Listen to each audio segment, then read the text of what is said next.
السلام علیکم ورحمۃ اللہ وبرکاتہ۔ 27ویں شب کی فضیلت۔ رمضان المبارک کی 27ویں شب یعنی شب قدر کی فضیلت و عظمت، اور شب قدر یہ 27ویں شب ہی ہے۔ اس میں اقوال علماء اور صحابہ اور تابعین نظام سماعت کریں۔ کثیر علماء کے نزدیک 27ویں شب قدر ہوتی ہے۔ امام اعظم ابو حنیفہ رضی اللہ تعالیٰ عنہ سے یہی مروی ہے۔ خزائن العرفان 27ویں شب کے لیلۃ القدر ہونے کی تائید میں مندرجہ ذیل احادیث مبارکہ ملاحظہ فرمائے۔ حضرت معاویہ رضی اللہ تعالیٰ عنہ سے روایت ہے کہ آقا و مولا صلی اللہ تعالیٰ علیہ وسلم نے فرمایا، شب قدر رمضان کی 27ویں شب ہے۔ امام بہقی نے فرمایا، اس حدیث کو سند صحیح ہے۔ سنن ابو داؤد جلد 1 صفحہ نمبر 197، صحیح ابن حبان جلد 8 صفحہ نمبر 437، سنن الکبریٰ للبہقی جلد 4 صفحہ نمبر 312۔ حضرت زر بن حبیش رضی اللہ تعالیٰ عنہ فرماتے ہیں کہ میں نے حضرت ابی بن کعب رضی اللہ تعالیٰ عنہ سے پوچھا، آپ کے بھائی عبداللہ بن مسعود رضی اللہ تعالیٰ عنہ کا ارشاد ہے کہ جو سال بھر شب بیداری کرے وہ شب قدر پالے گا، آپ کیا کہتے ہیں؟ آپ نے فرمایا، اللہ تعالیٰ ان پر رحم فرمائے، انہوں نے یہ اس لیے کہا کہ لوگ ایک ہی رات پر قناعت نہ کریں، حالانکہ وہ جانتے تھے کہ شب قدر رمضان المبارک کی آخری عشرے میں ہے اور وہ 27ویں شب ہے۔ پھر آپ نے قسم کھا کر فرمایا، شب قدر 27ویں رات ہے۔ صحیح مسلم مشکات جلد 1 صفحہ نمبر 451۔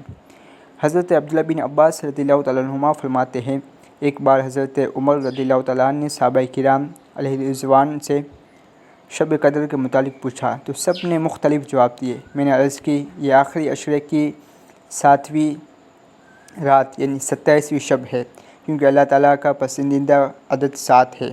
اللہ تعالیٰ نے 7 آسمان پیدا فرمائے اور 7 زمینیں بنائیں، انسان کی تخلیق 7 درجات میں فرمائی اور 7 چیزیں بطور اس کی غذا کے پیدا فرمائی۔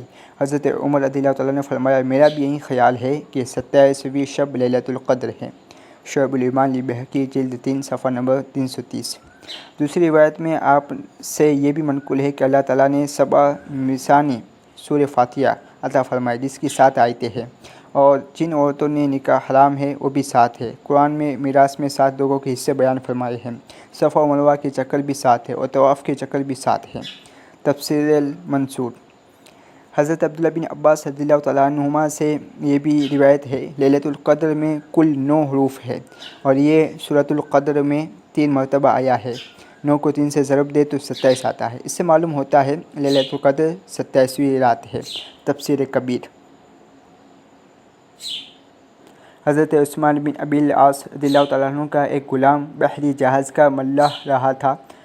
وہ ان سے کہنے لگا، ایک چیز میرے تجربے میں بہت عجیب ہے، وہ یہ کہ سال میں ایک رات سمندر کا کھارا پانی میٹھا ہو جاتا ہے۔ آپ نے فرمایا، جب وہ رات آئے تو مجھے ضرور بتانا۔ رمضان کی 27ویں شب کو اس نے کہا، یہ وہی رات ہے۔ تفسیر کبیر تفسیر عزیزی جلیل القدر تابعی حضرت عبداللہ بن ابی لبابہ رضی اللہ تعالیٰ عنہ فرماتے ہیں، میں نے رمضان المبارک کی 27ویں شب کو سمندر کا پانی چکھا تو نہایت ہی میٹھا تھا۔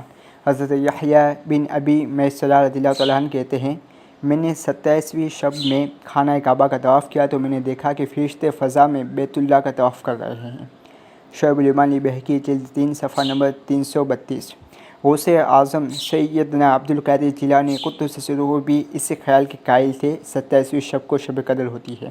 شیخ عبدالحق محدث دہلوی رحمۃ اللہ تعالیٰ علیہ فرماتے ہیں، بعض علماء فقہاء کے نزدیک رمضان کی 27ویں شب میں قرآن مجید ختم کرنا مستحسن ہے تاکہ شب قدر کی برکتیں بھی حاصل ہو جائے، کیونکہ اکثر محدثین نے احادیث بیان کی ہے کہ 27ویں شب میں شب قدر ہے۔